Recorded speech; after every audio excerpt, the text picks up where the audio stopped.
بسم اللہ الرحمن الرحیم۔ پھر رسول اللہ صلی اللہ علیہ وسلم نے صرف ان نام مبارک پر اکتفا نہیں فرمایا۔ آپ نے پڑھا ہوگا کہ جب رسول اللہ صلی اللہ علیہ وسلم مدینہ منورہ تشریف لائے تو آپ نے مدینے کے قبائل اور یہودی قبائل کے درمیان ایک معاہدہ فرمایا جو میثاق مدینہ کہلاتا ہے، جو 52 دفعات پر مشتمل دنیا کا پہلا تحریری دستور ہے۔ اس سے پہلے کوئی دستور تحریری طور پہ مرتب نہیں ہوا۔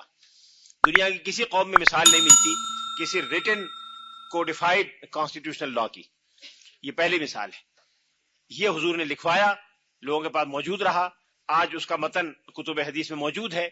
صحیح بخاری میں اس کا حوالہ ہے انڈائریکٹ، سنن ابو داؤد میں اس کے بعض حوالے نقل ہوئے ہیں، اور سیرت ابن ہشام میں پورا کا پورا متن نقل ہوا ہے۔ یہ ایک اور مثال ہے اس بات کی کہ عہد نبوی میں حدیثیں لکھی گئیں اور رسول اللہ صلی اللہ علیہ وسلم کے حکم سے لکھی گئیں۔ ان کے علاوہ حضور نے مختلف قبائل سے معاہدے فرمائے۔ ہر معاہدہ ایک حدیث ہے، اس لیے کہ کس معاہدے میں کس قبیلے سے کیا آپ نے شرائط طے فرمائی، کس قبیلے کو کیا مراعات عطا فرمائی، غیر مسلموں کو کیا حقوق دیے، یہ سب کا سب ان معاہدوں سے ثابت ہوتا ہے۔ تو یہ سب معاہدے احادیث ہیں۔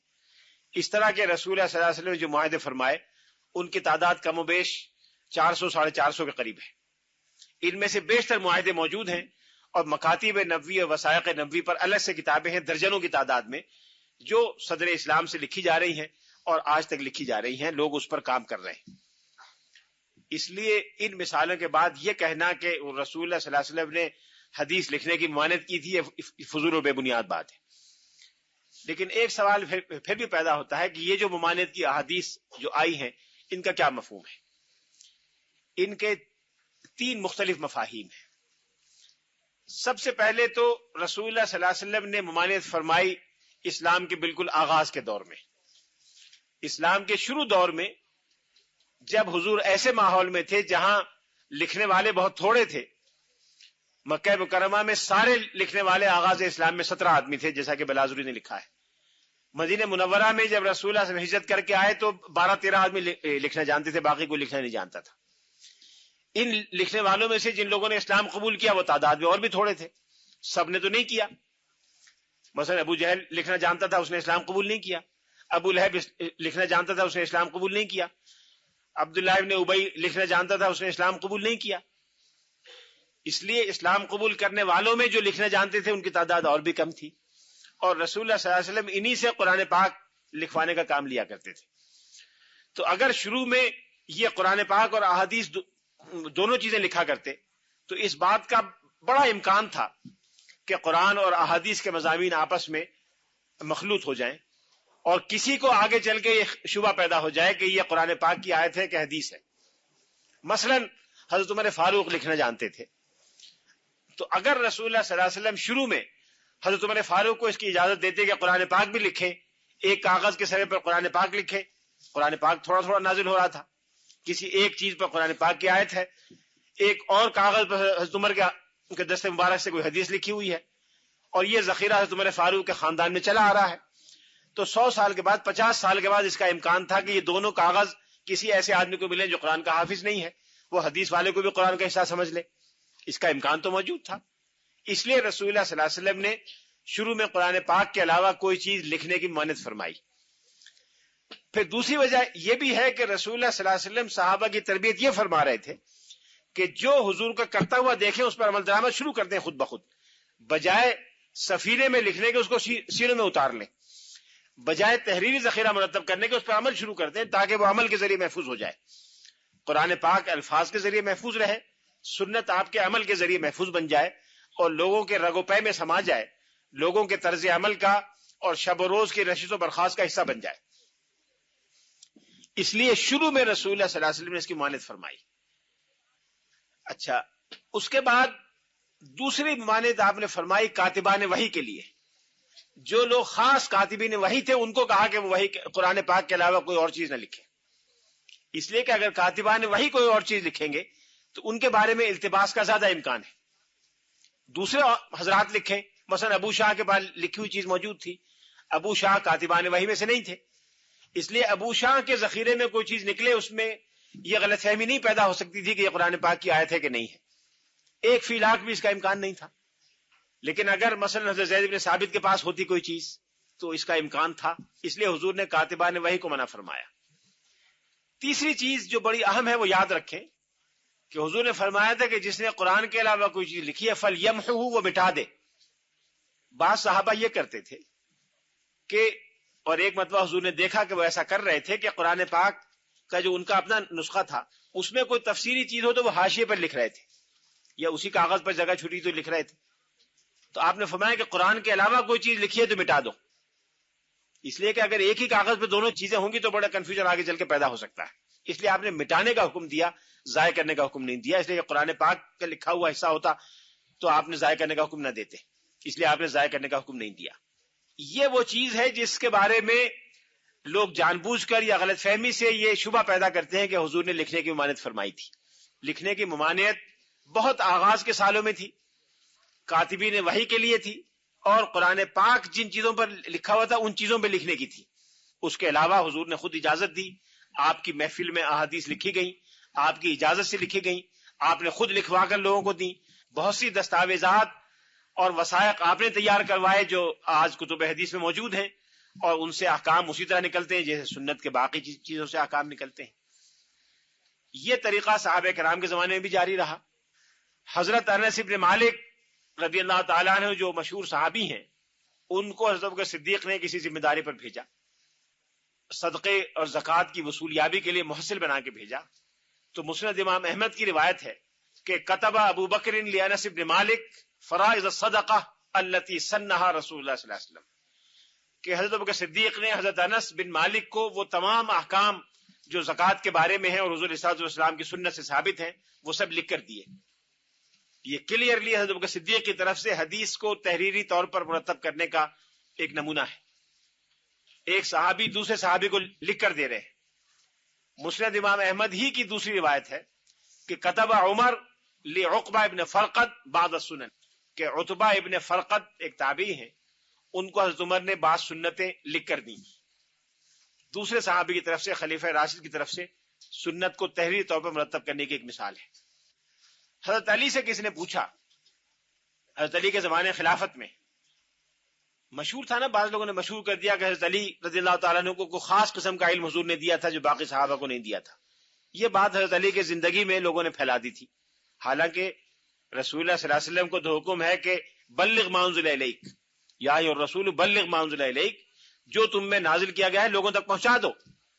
تو حضور علیہ الصلوۃ والسلام کے بارے میں یہ بدگمانی نعوذ باللہ کہ کوئی خاص چیزیں تھیں وہ اپنے اہل خاندان کو پہنچائیں اور عام چیزیں باقی تک پہنچائیں، یہ بڑی بدگمانی کی بات ہے، اللہ تعالیٰ اسے محفوظ رکھے۔ لیکن بعض لوگوں نے یہ چیز پھیلا دی کہ حضرت علی نے کوئی خاص قسم کا علم، حضور نے کوئی خاص قسم کا علم حضرت علی کو دیا تھا، باقی صحابہ کو نہیں دیا۔ تو کسی نے اس پس منظر میں پوچھا کہ آپ کو رسول اللہ صلی اللہ علیہ وسلم سے کوئی خاص علم ملا ہے؟ آپ نے فرمایا نہیں، حضور سے ہمیں صرف 3 چیزیں ملی ہیں، مجھے صرف 3 چیزیں ملی ہیں، ایک قرآن مجید، ایک وہ خاص فہم جو اللہ تعالیٰ کسی انسان کو عطا کرتا ہے، اور ایک وہ ہدایت جو اس صحیفے میں لکھی ہوئی ہے۔ آپ نے فرمایا، لوگوں نے پوچھا کہ اس صحیفے میں کیا لکھا ہے؟ تو آپ نے فرمایا دیت کے احکام لکھے ہوئے ہیں، قیدیوں کو آزاد کرانے کے احکام لکھے ہوئے ہیں، اور یہ حکم لکھا ہوا ہے کہ کسی مسلمان کو کافر کے بدلے میں قتل نہ کیا جائے۔ یہ بعض خاص حالات میں حضور نے ہدایت فرمائی تھی۔ یہ 3 قسم کے مسائل اس میں لکھے ہوئے ہیں جو حضور کے زمانے میں لکھ کے مجھے دیے گئے تھے۔ اس کے علاوہ کوئی اور چیز اللہ نے الگ سے مجھے نہیں دی، جو بقیہ صحابہ کو ملی وہ مجھے بھی ملی۔ لیکن اس سے یہ ضرور پتہ چلا کہ ایک صحیفہ حضور کے زمانے کا لکھا ہوا حضرت علی کے پاس موجود تھا، جس میں دیت کے احکام، قیدیوں کی رہائی کے احکام، اور یہ بات کہ مسلمان اور کافر کو ایک دوسرے کے مقابلے میں قتل کیا جا سکتا ہے کہ نہیں، اس کے بارے میں بعض ہدایات دی گئی تھی۔ صحیفہ سعد بن عبادہ کا میں ذکر کر چکا ہوں۔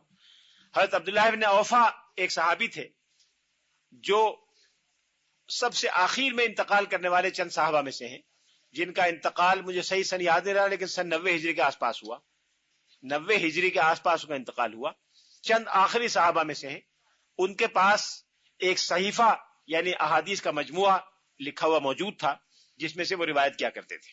حضرت سمرہ ابن جندب کے بارے میں، مشہور صحابی آپ نے نام سنا ہوگا، سمرہ ابن جندب، ان کے کے بارے میں حافظ ابن حجر نے تہذیب التہذیب جو رجال کی ایک مشہور کتاب ہے اس میں لکھا ہے کہ جمع فیہا احادیث کثیرہ، اس رسالے میں یا اس کتاب میں انہوں نے بہت سی احادیث جمع کی تھی، تعداد نہیں بتائی، لیکن احادیث کثیرہ سے معلوم ہوتا ہے کہ بڑی تعداد میں احادیث جمع کی تھی۔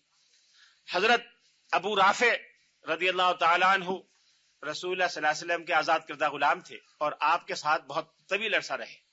ابو رافع رضی اللہ تعالیٰ عنہ، ان کے پاس ایک تحریری ذخیرہ موجود تھا جس میں نماز کے بعض احکام لکھے ہوئے تھے۔ یہ ایک صحابی کا لکھا ہوا ذخیرہ ہے۔ حضرت ابو موسیٰ اشعری کا مرتب کیا ہوا ایک مجموعہ آج بھی دستیاب ہے، اور استنبول میں ایک کتب خانہ ہے، کتب خانہ شہید علی پاشا، اس کتب خانے میں اس کا مخطوطہ موجود ہے۔ حضرت جابر ابن عبداللہ انصاری رضی اللہ تعالیٰ عنہ جو مشہور صحابہ میں سے ہیں، ان کے ہاتھ کا لکھا ہوا ایک اور مجموعہ اسی کتب خانہ شہید علی پاشا میں موجود ہے جس میں حج کے احکام لکھے ہوئے ہیں۔ یہ چند وہ نمونے ہیں جو صحابہ کرام کے زمانے میں ہوئے۔ ایک اور نمونہ حضرت ابو سلمہ اجشعی ایک صحابی ہیں، ابو سلمہ اشجعی، جن کا مجموعہ مرتب کیا ہوا آج موجود ہے۔ استنبول میں ایک اور کتب خانہ ہے، کتب خانہ فیض اللہ کہلاتا ہے، وہاں موجود ہے، اور دمشق میں ایک کتب خانہ ہے جو دارالکتب الظاہریہ کہلاتا ہے، بہت بڑا کتب خانہ ہے، بڑا نفیس کتب خانہ۔ اب اس کی ایک عمارت بڑی خوبصورت بنائی گئی ہے، اس میں وہ کتب خانہ موجود ہے۔ الملک الظاہر البیبرس ایک حکمران تھا، اس نے بنایا تھا اور قدیم کتابیں وہاں لا کے جمع کی تھی، اس میں یہ مجموعہ موجود ہے۔ ایک اور مجموعہ جو حضرت ابو ہریرہ رضی اللہ تعالیٰ عنہ کے شاگرد رشید حمام ابن منبہ جو ایک تابعی تھے، ان کا مرتب کیا ہوا، لیکن مرتب کیا ہوا اس طرح کہ حضرت ابو ہریرہ نے ان کو جو احادیث ڈکٹیٹ کرائیں وہ انہوں نے اس مجموعے میں مرتب کی۔ ایکچوئل مجموعہ حضرت ابو ہریرہ کا تھا، لیکن حمام کے نام سے اس لیے مشہور ہے کہ تحریر حمام ابن منبہ کی تھی۔ یہ صحیفہ دستیاب صحیفوں میں قدیم ترین صحیفہ ہے جو مطبوعہ موجود ہیں، باقی غیر مطبوعہ اور بھی ہیں جن کا میں نے حوالہ دیا۔ یہ مجموعہ بارہا چھپا ہے، اس کا اردو، انگریزی، فرانسیسی اور کئی زبانوں میں، ترکی میں ترجمہ موجود ہے۔ اصل مجموعہ عربی میں ہے، اس کو ڈاکٹر حمید اللہ نے ایڈٹ کیا تھا آج سے کوئی 50 یا 60 سال پہلے۔ یہ چند وہ مجموعے ہیں جو صحابہ کے زمانے میں تیار ہوئے، یہ مثال کے طور پر ہے۔ ایک کتاب لکھی ہے ایک صاحب نے، ہمارے بڑے محترم اور فاضل دوست ہیں، ڈاکٹر محمد مصطفیٰ اعظمی، انہوں نے کتاب انگریزی میں لکھی، آپ ضرور پڑھیے گا کہیں سے ملے، اسٹڈیز ان دی ارلی حدیث literature, studies in the early حدیث لٹریچر۔ اس کتاب میں انہوں نے صحابہ کے مرتب کیے ہوئے 48 مجموعوں کا تذکرہ کیا ہے، جن میں یہ بھی شامل ہے جو میں نے ذکر کیے۔ ان 48 مجموعوں کے ساتھ ساتھ تابعین کے زمانے کے انہوں نے کم و بیش 250 مجموعوں کا ذکر کیا ہے۔ 250 مجموعوں کی شہادت انہوں نے تاریخ سے جمع کر کے بیان کی ہے، جس سے پتہ چلا کہ 250 تابعین کے مجموعوں کا تذکرہ حدیث کتابوں میں ملتا ہے۔ ان میں سے چند مجموعے جو اہم ہیں وہ میں آپ کے سامنے بیان کرتا ہوں، لیکن ان کا ذکر کرنے سے پہلے حضرت عمر ابن عبدالعزیز رضی اللہ تعالیٰ عنہ کا نام لینا بڑا ضروری ہے، جو 101 میں وفات پا گئے تھے۔ 101 ہجری میں غالباً ان کا انتقال ہوا، تقریباً 100 سال کے بعد، 90 سال کے بعد ہجرت کے ان کا زمانہ ہے۔ لیکن اپنے زمانے سے پہلے، خلافت کے زمانے سے پہلے، وہ کچھ عرصہ مدینہ منورہ کے گورنر رہے۔ مدینہ منورہ کی گورنرشپ کے زمانے میں، جو غالباً 70 ہجری یا 60 ہجری کے لگ بھگ، یا اس کے 60 کے بعد 70 ہجری کے لگ بھگ کا زمانہ تھا، اس میں انہوں نے مدینہ منورہ کے ایک محدث حضرت محمد ابن مسلم ابن شہاب زہری، جو امام مالک کے استاد ہیں، ان سے یہ کہا کہ آپ احادیث کا ایک مجموعہ مدینہ منورہ کے شیوخ حدیث سے جمع کر کے مرتب کریں۔ چنانچہ انہوں نے مدینہ منورہ میں جتنے راویان حدیث اور شیوخ حدیث تھے ان سب کے پاس جا کر کسب فیض کیا اور ان ساری احادیث کا ایک مجموعہ سرکاری اہتمام میں مرتب کیا۔ جب حضرت عمر بن عبدالعزیز خلیفہ ہوئے سن 100 ہجری کے لگ بھگ، تو انہوں نے ایک سرکولر جاری کیا اور مختلف علاقوں میں لوگوں کو خطوط لکھے اور یہ کہا کہ احادیث کے مجموعے مرتب کر کے مجھے بھیجے جائیں۔ انظروا الی حدیث رسول اللہ صلی اللہ علیہ وسلم فاجمعوہ، رسول اللہ صلی اللہ علیہ وسلم کی احادیث کا جائزہ لو، ان کا پتہ چلاؤ، فاجمعوہ، ان کو مجموعوں کی شکل میں مرتب کرو۔ یہ حضرت عمر ابن عبدالعزیز کا منشور تھا، ایک سرکولر تھا جو انہوں نے اپنے صوبوں کے گورنروں کے نام لکھا تھا۔ مختلف لوگوں نے یہ مجموعے تیار کر کے بھیجے، جن میں 3 مجموعوں کا تذکرہ ملتا ہے۔ 3 مجموعوں کا تذکرہ صراحت سے محدثین نے کیا ہے۔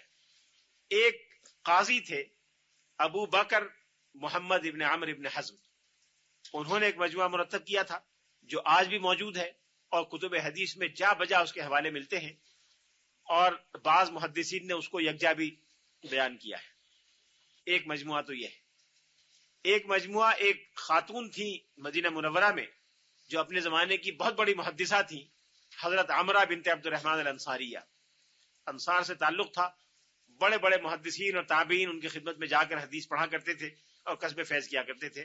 حضرت عمرہ بنت عبد الرحمن الانصاریہ، انہوں نے اپنا مجموعہ مرتب کیا حضرت عمر بن عبدالعزیز کے کہنے پر اور مرتب کر کے ان کو بھجوایا۔ ایک تیسرا مجموعہ جو حضرت عمر بن عبدالعزیز کے جواب میں لکھا گیا، گویا ان کے اس دعوت کے جواب میں لکھا گیا، وہ سیدنا ابوبکر صدیق رضی اللہ تعالیٰ عنہ کے پوتے تھے قاسم ابن محمد ابن ابی بکر، قاسم ابن محمد ابن ابی بکر، یہ بھی تابعین میں سے ہیں، محمد ان کے والد بھی تابعین میں سے ہیں۔ ان کے والد کی ولادت ہوئی تھی اس سن میں جس میں رسول اللہ صلی اللہ علیہ وسلم کا انتقال ہوا۔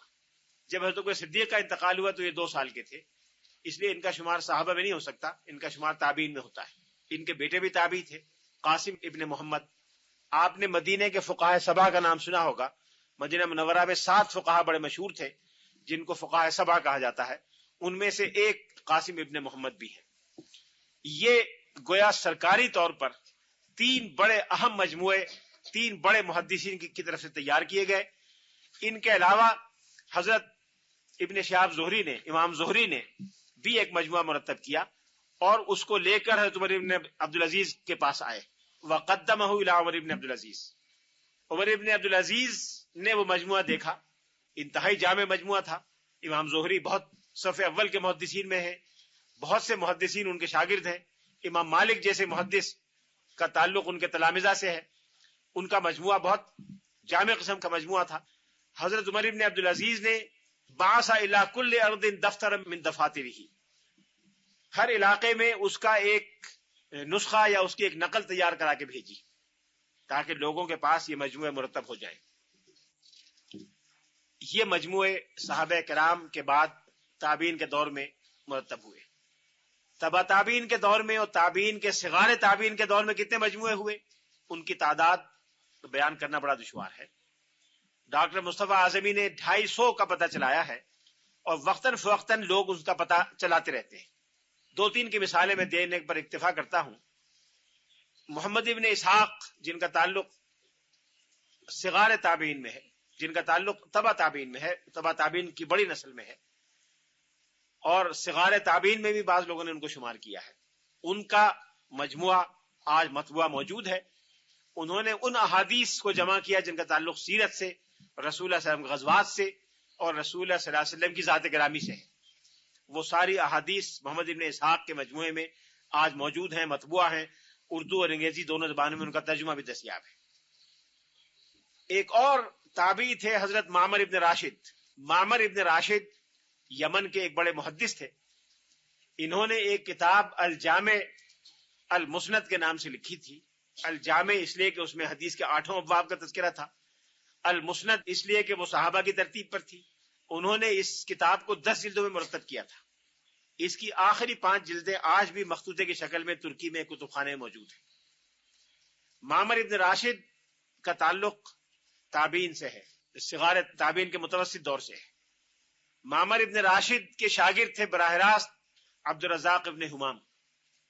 عبد الرزاق ابن حمام نے ان سے احادیث روایت کی۔ ان کے مجموعے کے آخری 5 جلدیں جو آج دستیاب ہیں، ان میں جو احادیث ہیں وہ سارے کے ساری مصنف عبد الرزاق میں موجود ہیں۔ مصنف عبد الرزاق آج مطبوعہ موجود ہے، چھپ چکی ہے۔ گویا مصنف عبد الرزاق کی حد تک ہم یقین سے یہ کہہ سکتے ہیں کہ معمر ابن راشد نے جو احادیث تحریری طور پہ مرتب کی جن کا تعلق صغار تابعین کے طبقے سے تھا، وہ ساری احادیث تحریری اور زبانی عبدالرزاق کو منتقل ہوئی، عبدالرزاق ابن حمام کو۔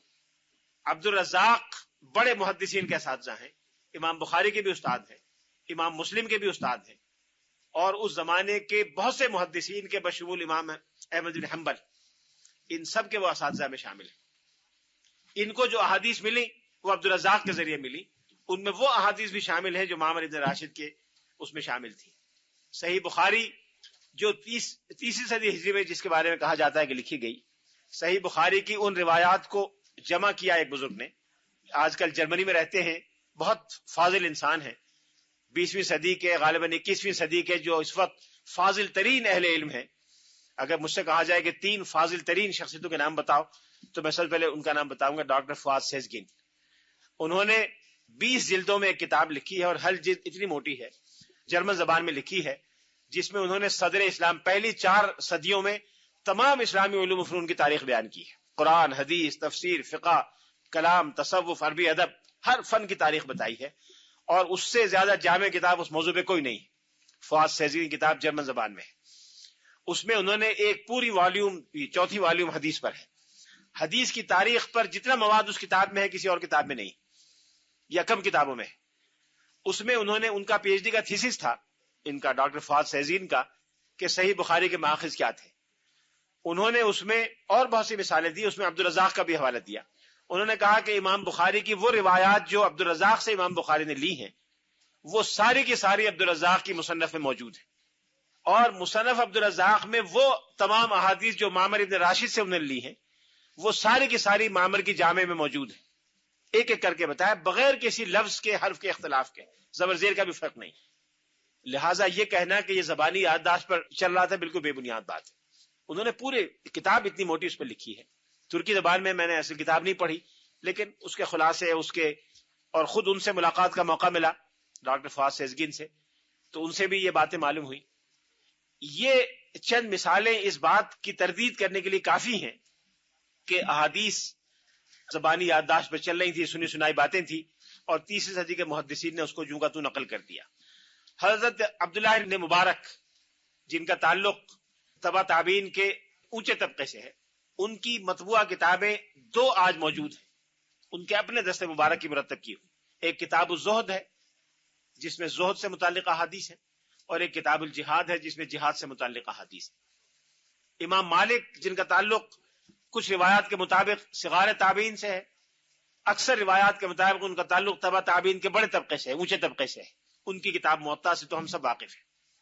جن حضرات نے تابعین میں سے کتابیں لکھی اور وہ آج ہمارے پاس موجود ہیں، ان میں سے حضرت ہشام ابن عروہ ابن زبیر، جو حضرت عائشہ کے بھانجے کے بیٹے تھے، عروہ ابن زبیر حضرت عائشہ کے بھانجے تھے، حضرت عائشہ سے بہت سی روایات عروہ ابن زبیر کرتے ہیں، ان کا مرتب کیا مطبوعہ شہید علی کتب خانے میں ترکی میں موجود ہے۔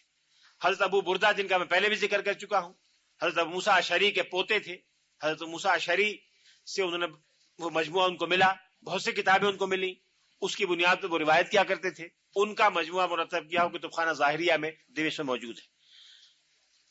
اسامہ ابن مالک، ابو عدی الحمدانی، ابو الزبیر محمد بن مسلم الاسدی، یہ وہ چند صغار تابعین ہیں جن کے مجموعے آج کتب خانوں میں، کتب خانہ ظاہریہ میں موجود ہیں۔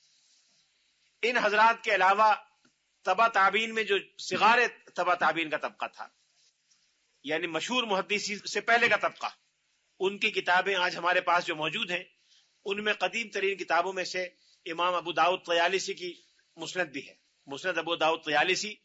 امام ابو داؤد طیالسی کا انتقال 204 ہجری میں ہوا، ان کی کتاب 2ری صدی ہجری کے اواخر میں لکھی گئی، وہ آج مطبوعہ موجود ہے، 4 جلدوں میں ہے اور ہر جگہ دستیاب ہے۔ مسند حمیدی، امام بخاری کے استاد نے حمیدی، ان کی کتاب ہے المسند، یہ بھی 2ری صدی ہجری کے اواخر میں لکھی گئی، اس لیے کہ امام حمیدی کا انتقال 219 میں ہوا، اور انہوں نے انتقال سے خاصا پہلے یہ کتاب مرتب کی تھی، تو 3ری صدی ہجری کے بالکل شروع میں یا 2ری صدی ہجری کے بالکل اوائل میں یہ کتاب لکھی گئی۔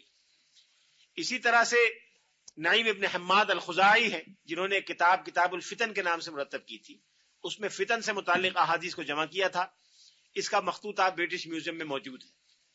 برٹش میوزیم میں آج بھی موجود ہے، اور یہ کتاب 30 صدی ہجری کے شروع کی مرتب کی ہوئی۔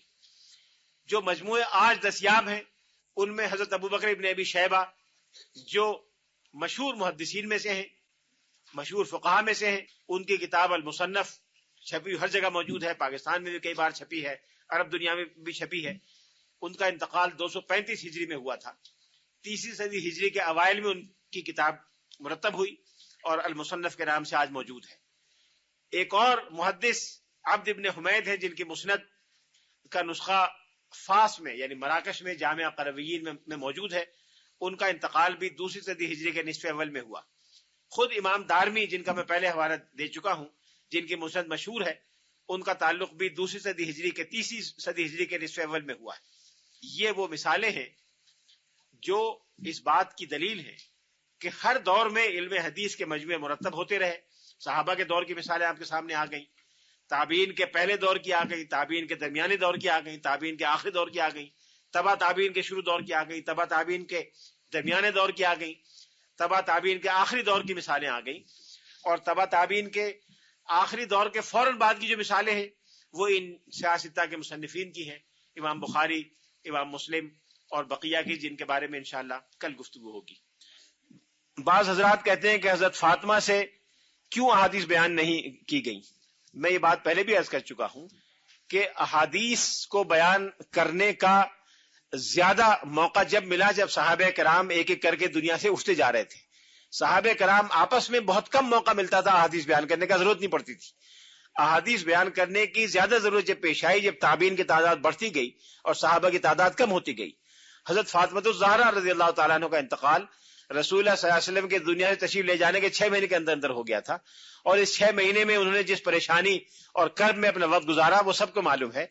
وہ اس زمانے میں 6 مہینے کے دوران جو شعر وقتاً فقتاً پڑھا کرتی تھی وہ یہ تھا کہ صبت علیہ مصائب لو انہا صبت علی الیام صرنا لیالیا، مجھ پہ جو مصائب آن پڑے ہیں اگر وہ دنوں پر آن پڑتے تو وہ دن رات ہو جاتے۔ اس لیے وہ کہیں سے ملتی جلتی نہیں تھی، اپنے گھر پہ تشریف فرما رہا کرتی تھی، گھر سے باہر نہیں نکلتی تھی، اور اس 6 مہینے کے بعد ان کا بھی انتقال ہو گیا، اس لیے ان کو احادیث بیان کرنے کی ضرورت ہی پیش نہیں آئی۔ احادیث تو بہت سے صحابہ کرام سے روایت ہوئی، تو کیا وجہ ہے کہ منکرین حدیث زیادہ تر حضرت ابو ہریرہ کو نشانہ بناتے ہیں؟ ہمارے منکرین حدیث میں بہت زیادہ اوریجنلٹی نہیں ہے، ہمارے منکرین حدیث تمام باتیں مغربی لوگوں کی دہراتے ہیں، ہمارا کوئی منکر حدیث ایسا نہیں ہے جس نے کوئی نئی بات اپنی طرف سے نکالی ہو۔ وہاں جرمنی کا ایک شخص تھا جو پچھلی صدی کے اواخر میں موجودہ صدی کے اوائل میں تھا، گولڈ زیہر، سب سے پہلے اس نے حدیث پر ایک کام کا آغاز کیا تھا، اور اس کا ایک شاگرد تھا جوزف شخت، یہ بھی جرمن تھا، دونوں یہودی تھے، دونوں جرمن تھے۔ انہوں نے سب سے پہلے حدیث کے بارے میں بدگمانی پھیلائی، اور ایک بدگمانی یہ پھیلائی کہ حضرت ابو ہریرہ رضی اللہ تعالیٰ عنہ تو سن 7 ہجری میں اسلام لائے، اور 7 ہجری کے بعد گویا 3 سال ان کو حضور کے ساتھ رہنے کا موقع ملا، جبکہ ان سے جو روایات ہیں وہ 5,500 بتائی جاتی ہیں، اور بقیہ صحابہ کی روایات تھوڑی ہیں جو پورا حضور کے ساتھ رہے۔ تو جو آدمی 3 سال ساتھ رہا اس نے تو 5,500 روایات بیان کر دی، اور جو 30 سال 25 سال پوری زندگی ساتھ رہے ان سے احادیث بہت تھوڑی ہیں۔ تو گویا اس بات کی دلیل ہے کہ ابو ہریرہ نعوذ باللہ گھڑ گھڑ کر اور غلط بیان کیا کرتے تھے۔ یہ لوگوں نے دہرایا، ہمارے لوگوں نے بھی دہرایا۔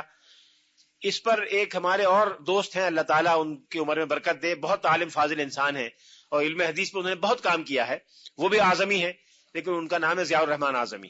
وہ پہلے اعظمی مصطفیٰ اعظمی ہیں، یہ ضیاء الرحمن اعظمی ہیں، مدینہ منورہ میں رہتے ہیں۔ ان کی ایک خصوصیت یہ ہے کہ یہ 15 سال کی عمر تک ہندو تھے، ہندو سے 15-16 سال کی عمر میں اسلام میں داخل ہوئے۔ ان کے رشتہ داروں نے ان پر غیر معمولی مظالم کیے، اتنے مظالم کیے کہ اگر اس کی تفصیل سنیں تو رونگٹے کھڑے ہوتے ہیں۔ پھر یہ اپنے اسلام پر قائم رہے، علم دین حاصل کیا، حدیث میں تخصص پیدا کیا، سعودی عرب چلے گئے، اور اب تقریباً 25-30 سال سے سعودی عرب میں ہیں، وہاں کی شہریت ان کو ملی ہے۔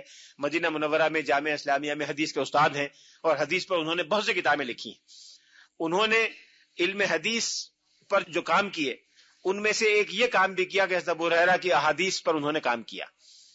حضرت ابو ہریرہ کی احادیث پر جو اعتراضات جوزف شاخت نے اور گولڈ زہر نے دہرائے تھے، وہ مصر کا ایک شخص تھا، وہ بھی منکر حدیث تھا، محمود ابو ریہ۔ محمود ابو ریہ نے ایک کتاب لکھی ابو ہریرہ و مرویات، ابو ہریرہ اور ان کی روایات، اور اس میں وہی باتیں دہرائیں جو وہ لوگ کہتے تھے۔ ہمارے یہاں بھی کچھ لوگوں نے دہرائی۔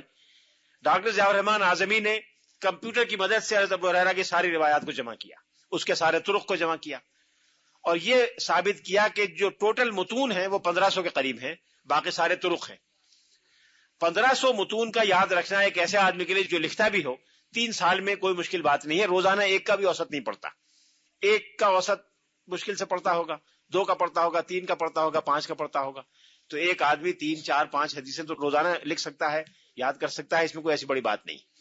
یہ ان کی کتاب الگ سے موجود ہے، اس کا بھی نام ہے ابو ہریرہ و مرویات۔